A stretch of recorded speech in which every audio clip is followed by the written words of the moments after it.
compartir.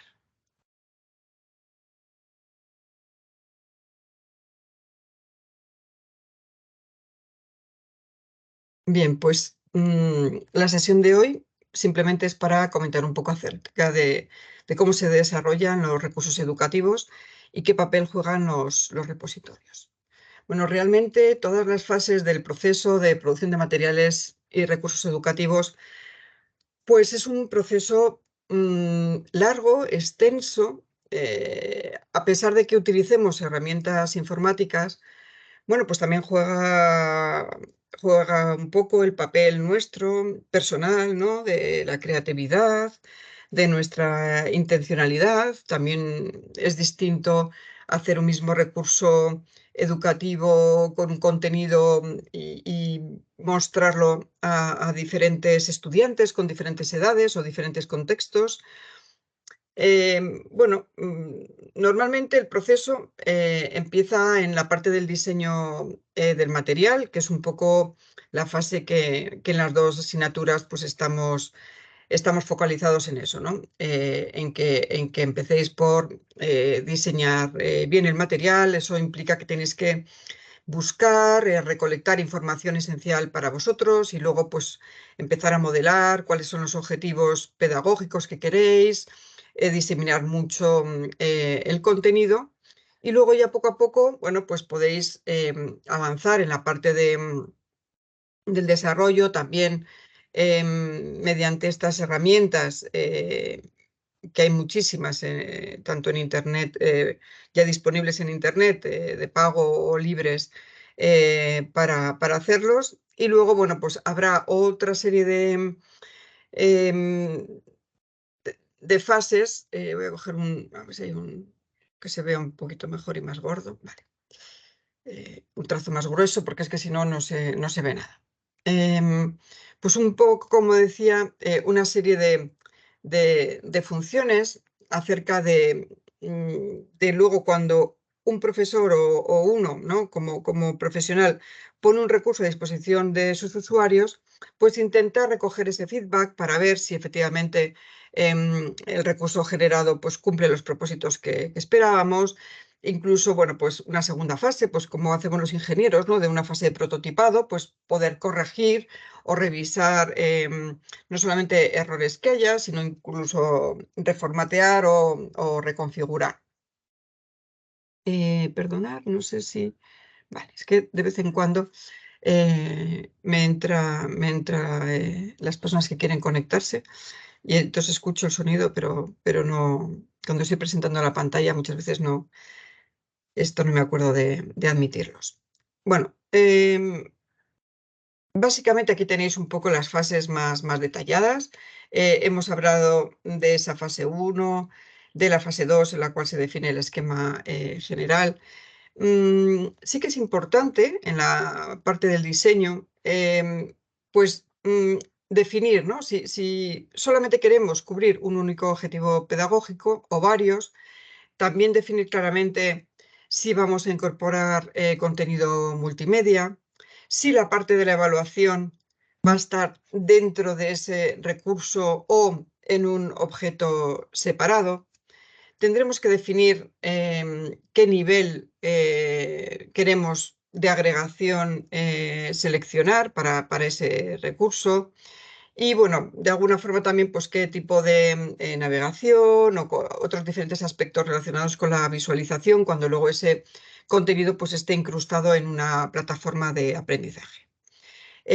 Como he dicho, la fase 3 nos vamos a apoyar en una serie de diversas herramientas que os presentamos en las asignaturas. Y por último, pues esa fase de evaluación que realmente pues es muy importante tanto para el propio creador como para los usuarios. He comentado que hay muchísimas herramientas en todas las asignaturas, no solamente os mostramos unas cuantas, sino que incluso vosotros también podéis encontrar algunas distintas. Algunas son de pago, Por ejemplo, una herramienta de autor muy conocida y muy vistosa, pues es Genially, que tiene además un montón de plantillas. Lo que ocurre, bueno, pues con el estilo de Genially es que es de pago y lógicamente pues hace falta una licencia. Independientemente de esto, tenemos un montón de contenido también libre por internet. Tenemos, por ejemplo, este ejemplo de PET que os traigo simplemente pues para deciros que hay simulaciones de física, de matemáticas, de biología, de química, de ciencias de la naturaleza. Bueno, hay multitud de simulaciones de diferentes procesos y bueno, pues muchos de ellos están actualizados también, incluso HTML5. Hace un tiempo ya se pusieron de moda un formato que nosotros también en la UNED denominamos JICU, que luego os voy a comentar. Es un formato interactivo, ¿no? Una especie de formato EPUB3 que permite no solamente tener como un libro una serie de páginas de contenido, sino que permite embeber pues, como incluso trocito de programación, como hay aquí, o una fórmula, ¿no? Y que el estudiante pues, pueda dar un dato, clica un botón y se le responde si el dato o el trozo de programación que ha introducido si es correcto. No solamente se pueden introducir cosas interactivas, también se pueden embeber vídeos, se pueden embeber páginas web, ¿no? De forma que es un libro con un poco de vida. Nosotros los denominamos libros enriquecidos. Como he comentado, en la UNED nosotros le llamamos a esta herramienta JICU como un gestor de contenido un poquito más elaborado. Claro, no solamente lo interesante es elaborar estos formatos enriquecidos, ¿no? Aquí lo importante es poder, digamos, de una forma muy, muy automatizada y muy cómoda para el profesorado, pues chutar estos recursos hacia una plataforma, como ahora, por ejemplo, la UNED, que acabamos de poner en algunos cursos una versión cloud de Agora, de Moodle, o también, por ejemplo, pues hacia plataformas de cursos en abierto, tipo MOOC, como UNED Abierta, o dejarlos como formatos navegables, por ejemplo, para tabletas, o llevarlo a alguno de nuestros repositorios, como es Canal UNED o Cadena Campus, ¿no?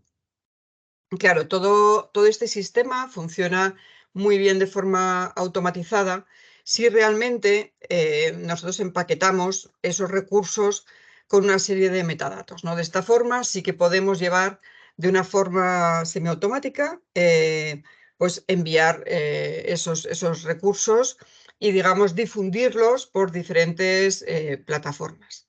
No solamente se puede difundir en diferentes plataformas, sino que incluso podemos pues lanzar contenido directamente a las redes sociales, ¿no?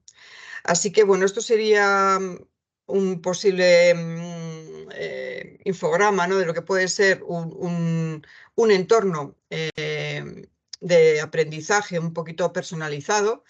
Y bueno, como veis aquí ya no solamente contemplamos como antiguamente una plataforma de e-learning y luego otras herramientas que, digamos, se embeben ahí, ¿no? Sino que hoy en día tenemos más una especie de ecosistema porque tenemos por un lado pues todas las plataformas audiovisuales de Google, de Microsoft. Entonces, en un momento dado, pues estamos no solamente produciendo contenido, sino que también a su vez estamos teniendo un webinar como hoy, o bueno, estamos interaccionando con audio y vídeo, no solamente reproduciendo contenidos por parte de los repositorios, ¿no? Por tanto, toda la parte también síncrona del aprendizaje, pues también se está enfatizando mucho en los últimos tiempos. Claro, todo esto de poder lanzar contenido hacia diferentes plataformas, integrarlas con plataformas también de vídeo y de audio, además llevarlo a las redes sociales. Bueno, todo esto se puede hacer gracias a una cosa que se llama la interoperabilidad y todos los estándares de metadatos, bueno, o estándares en general, no todos son de metadatos exactamente, que dan, digamos, diferentes capas de cebolla para poder integrar de una forma automatizada el uso y disfrute de estos recursos con las plataformas informáticas que los sostienen, ¿no? Entonces, bueno, si veis aquí la parte pues, inferior, desde, digamos, la conectividad física, ¿no? con las redes de telecomunicación, pues luego tendríamos en la siguiente capa todo lo que es las definiciones de los lenguajes de marcado como XML o HTML, ¿no? En general. Luego la implementación de metadatos, por ejemplo, con RDF o XML. Luego, como hemos comentado, estarían por encima esa definición de esquema de metadatos. En la asignatura nos hemos referido mucho a LOM porque es el estándar de metadatos por excelencia, digamos, del aprendizaje, ¿no? Con la L de learning, pero realmente Dublin Core ha sido el esquema de metadatos por excelencia de Internet, porque Dublin Core es un esquema de propósito general. Por tanto, tiene solamente 15 o 16, me parece que eran metadatos, muy poquitos, pero bueno, lo suficientes como para registrar pues, el creador, la autoría, pues el formato para ver luego con qué abrirlo en el navegador o mostrarlo a los usuarios. Entonces, bueno, Dublin Core realmente pues, es un estándar también muy utilizado en aplicaciones, en repositorios también de recursos educativos, ¿no? Y luego por encima tenemos, bueno, pues otros estándares más sofisticados que no tienen solamente que ver, digamos, con los metadatos concretos, sino que ya afectan un poco a secuencialidad, a interacción con el usuario, y bueno, pues ya tendríamos otros formatos, el de empaquetado y también secuenciación y bueno, otros aspectos pedagógicos, ¿no? Bueno, pues la parte de la derecha tenéis un esquema un poco de cómo funciona, digamos, todo este organigrama, sobre todo con el objetivo principal de reutilizar los objetos de aprendizaje, ¿no? Realmente el hecho de poner los recursos bien etiquetados dentro de un repositorio muy organizado, un repositorio no deja de ser más que un aplicativo web pues bien hecho, al final con una serie de búsquedas facetadas yo consigo encontrar más fácilmente los recursos que estoy buscando y luego además pues me los puedo descargar. Puedo incluso mirar en su interior qué derechos de copyright tienen y reutilizarlos, ¿no? Por tanto, lo importante aquí es llegar a ese objetivo de no tener todos que reutilizar todos los objetos de aprendizaje, sino de una forma pues, más colaborativa, como se hace en el repositorio Procomún, pues poder compartir recursos hechos con otros colegas. Este es el fin último que nos gustaría también dejar claro en las asignaturas, de que es bueno y sensato poder reutilizar contenido de otras personas. Normalmente cuando componemos un curso, a su vez dividimos en estructuras pues un sílabus con un esquema, con una serie de capítulos, luego diferentes módulos dividido en lecciones. Es la organización habitual, ¿no? de los contenidos para un aprendizaje. Por tanto, pues tiene sentido pensar que hay otros colegas que han podido fabricar recursos y que yo voy a poder, digamos, compartirlos y reutilizarlos, ¿no? Claro, yo puedo tener un repositorio con recursos, pero que no estén abiertos, que no estén abiertos al resto de personas, digamos, de otros profesores. El mundo de los recursos en abierto lo que pretende es precisamente que sí se pueda favorecer ese modus operandi, ¿no? de encajar piezas como si fuesen de un Lego y además compartir y distribuir entre una comunidad de usuarios. Aquí os presento a Fred Mudler. Yo tuve la suerte de trabajar con él varios años. Él fue, bueno, pues uno de los líderes en Europa sobre el concepto de educación abierta. Él visitó el MIT en los años 2000 y, bueno, pues ya había previamente en los años 70 nacido algunas instituciones con esa filosofía, ¿no?, de enseñar a personas que no habían podido acercarse a la universidad de jóvenes, que tenían que ser universidades que ofertaran cursos como piezas de Lego para poder favorecer la mejora profesional rápida en adultos. Y Fred Murler en ese momento trabajaba en la Open University de Holanda y, como he comentado, fue a Estados Unidos y lanzaron en el año 2001 lo que se denominaron los portales OCW, ¿no? La UNED tuvo también un portal de este tipo y eran, bueno, pues una especie de portal en abierto en Internet con una serie de materiales en forma de HTML navegables. No eran interactivos, pero eran expositivos y era todo contenido gratuito. Este concepto fue cogido por la UNESCO poco tiempo después y hubo una revolución en esa década, entre el año 2002-2012, para favorecer, digamos, una educación abierta con más calado, ¿no? No solamente se hizo una declaración en el 2008, sino que en el 2011 pues, se lanzaron los famosos MOOCs, bueno, pues que de alguna forma pues, han supuesto también un revulsivo, no a nivel pedagógico, pero bueno, sí como un marchamo de cómo se pueden hacer un poco distintas las cosas. Claro, el tema de tener una educación abierta, unos recursos abiertos, yo he dicho ya hace un momento que en ningún momento estoy intentando evitar que haya unos derechos de reconocimiento a los autores originales. En ese sentido, pues tenemos las Creative Commons, o sea, las licencias Creative Commons, que sí que nos van a ayudar con bueno, pues diferentes niveles de atribución, si dejamos o no que haya un uso comercial, si dejamos o no que haya una modificación, si dejamos o no que haya copia y publicación, si dejamos o no que haya obras derivadas.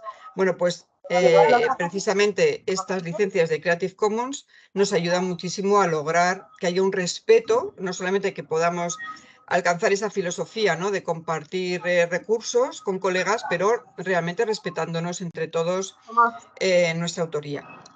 Perdonad, no sé si hay alguien que tiene un micro abierto. Por favor, mutear, los que estáis escuchando, por favor, mutear los micros, gracias. Bueno, pues como hemos dicho, todo este lío, ¿no?, de reutilizar contenidos, de integrarlos en diferentes plataformas, etcétera, pues funciona muy bien si tenemos los estándares a mano. Por ese motivo, pues utilizamos en las asignaturas el estándar SCORM, que realmente es una especie de zip en el cual metemos no solamente el contenido, sino una serie de ficheros, también XML, que van a ayudar luego a la plataforma, cuando yo integro ese paquete SCORM, digamos que hace una especie de despliegue y la plataforma va a saber cómo mostrárselo al estudiante. El modelo SCORM es muy amplio. Por un lado, tiene un modelo de contenidos en el cual hay descripciones acerca de esa secuencia en los diferentes contenidos, incluso de la navegación, es decir, reglas para guiar el desarrollo de las diferentes actividades y, por supuesto, una parte importantísima sobre el modelo de información y el esquema de metadatos. Luego, pues todo ello, como he dicho, se genera un paquete de contenidos que, digamos, se despliega mediante una serie de APIs en las plataformas de aprendizaje que, como hemos dicho, pues no dejan de ser más que aplicaciones web, ¿no? Precisamente Excel Learning es una herramienta desarrollada en España que bueno, fue auspiciado en su día por el Ministerio de Educación, ha recibido varios proyectos con fondos y, bueno, pues es una de las herramientas que nos permite generar recursos en formato SCORM y además de una forma pues muy sencilla, no solamente pues incorporar una serie de e-devices que llaman ellos con diferentes propósitos, pueden ser pequeños ficheros de audio o enlaces de sitios externos o temas navegables o imágenes, también fórmulas matemáticas, etcétera. Y bueno, pues con todo ello además se puede rellenar también, digamos, la parte de los metadatos, pues la parte también digamos, de los metadatos LOM, que como sabéis se guardan luego en el fichero imanifest del zip del score, ¿no? Así que vosotros podéis enfatizar esa funcionalidad. Esta es una captura de una plataforma Canvas, pero bueno, sería igual en la plataforma Moodle. En un momento dado, cuando alguien, un profesor, pues quiere importar contenido, pues directamente normalmente hay un desplegable y pues ahí lo mismo que hay otros formatos, pues normalmente se muestra el formato del SCORM, así que normalmente pues es tremendamente sencillo. Bueno, pues ahora os voy a mostrar una serie de ejemplos. Yo participé de forma personal hace muchos años, en el año 2008. La UNED, pues bueno, renovó parte de los repositorios que había, se hicieron un montón de instalaciones para dotarlas de servicios de videoconferencias, empezaron a hacer muchas grabaciones. Y además de Canal UNED, se abrió un repositorio nuevo para alojar en principio todas las tutorías que se hacían en los centros asociados de la UNED, normalmente en los grados, en las asignaturas de grado, que se llamó Cadena Campus, ¿no? Hay una parte que es, digamos, un repositorio y, bueno, como os voy a enseñar, pues es fácil, tiene también una serie de facetas, ¿no? En este momento también existe ya desde hace unos años pues una aplicación móvil llamada UNED Play, que tiene un pequeñito sistema recomendador para, bueno, pues que al menos el estudiante registrado pues pueda hacer una afinidad más rápida hacia las asignaturas en las cuales ese estudiante está matriculado. En las asignaturas os recomendamos también que visitéis Merlot, que es un caso de buenas prácticas en Estados Unidos.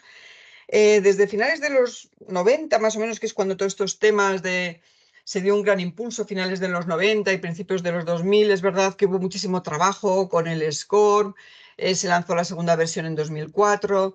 Y desde ese momento, pues bueno, quizás el trabajo también, sabéis que todos los vocales que trabajan en normas, pues es un trabajo libre, digamos, pues bueno, es difícil, ¿no? De que la gente pueda estar comprometida mucho tiempo, ¿no? Y bueno, digamos que muchos estándares pasaron a ser ya, se profesionalizaron, se incorporaron a las plataformas y en este momento pues hay menos disrupción. Pero bueno, sí que es verdad que han quedado algunos repositorios también de fama, digamos, también internacional.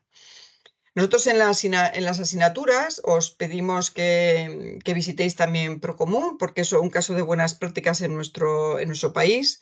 Ha llegado a tener pues casi cerca de 100.000 recursos, creo que ya los supera. Lo que pasa es que como hemos tenido esos líos de que que han estado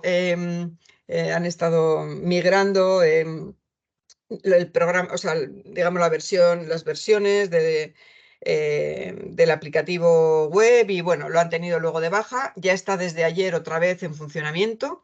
Nosotros tenemos una comunidad, como os voy a decir, pero en una de las migraciones que hubo hace 3 años o 2 años, perdieron toda la vinculación de los estudiantes a nuestra comunidad. Entonces, bueno, tengo que revisar ahora bien, hablar con ellos para que lo puedan restablecer correctamente.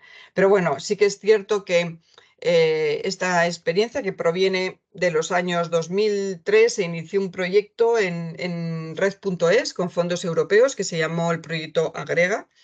Pues unos años después le dieron una capa un poco como de red social, una capa más pues para formar comunidades, etcétera.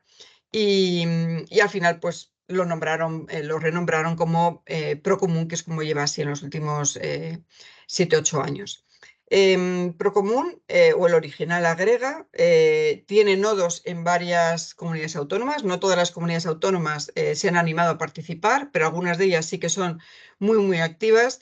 Y a mí pues me gusta ofrecer este repositorio como un caso de buenas prácticas, porque además, como veremos, pues bueno, es muy fácil de buscar recursos, ¿no? Gracias a las asignaturas en las que he sido profesora, pues hemos enriquecido la cantidad de recursos que había en el área de informática que hace 8 años pues era prácticamente inexistente. Y para finalizar, pues nada, comentaros que en algunas asignaturas, de cara a los trabajos fin de máster, sobre todo, pues intento con los estudiantes hacer diversos recursos. Hemos hecho muchos recursos también para estudiantes con discapacidad, un poco específicamente destinados para ellos.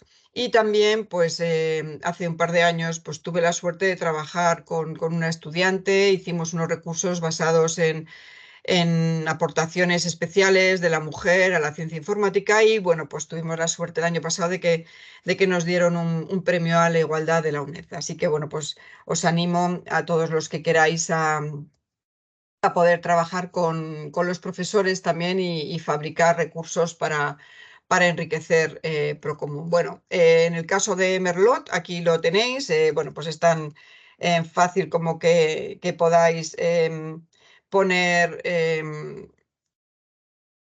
bueno, sí, va a poner en plural, vale, podéis encontrar un montón de recursos. Y bueno, veis aquí también que hay diferentes, en las búsquedas facetadas normalmente, hay diferente tipología de recursos y sobre todo un montón de filtros. Podemos ver que podemos filtrar por diferentes disciplinas. Entonces, lo que es la búsqueda pues se nos actualiza. Incluso, pues, no sé, podemos filtrar también por tipo de material, por ejemplo, pues que solamente nos muestren las animaciones.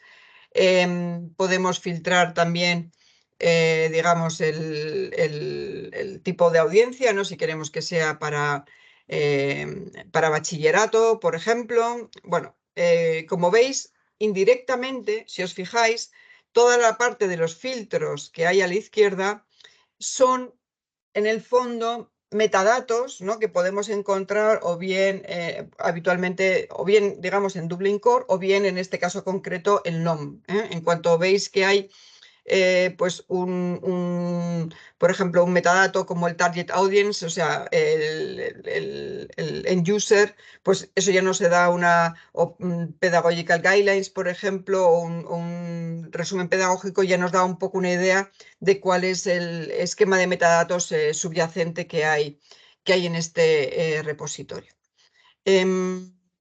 Os comentaba, por ejemplo, que teníamos el portal de AVIP. También es muy sencillo, una vez que estéis registrados.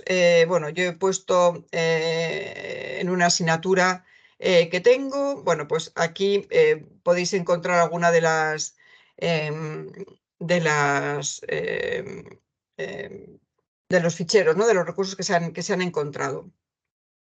Bueno, hay una parte también en este portal que han dejado también de etiquetado social, pero bueno, también podemos ver de una forma fácil cuáles son, digamos, los metadatos que están contemplados aquí en este repositorio de Cadena Campus, ¿no? Em, Muchas veces no hay solamente un esquema de metadatos que yo pueda querer utilizar, ¿no? Hemos dicho que, por ejemplo, de base puedo utilizar Dublin Core, pero Dublin Core no tiene metadatos de propósito pedagógico. Vale, pues puedo hacer una especie de mezcla entre Dublin Core de base, por ejemplo, con una gran parte de LOM, pero claro, LOM es demasiado extenso, tiene casi 70 metadatos, entonces tampoco me interesa a todos, ¿no?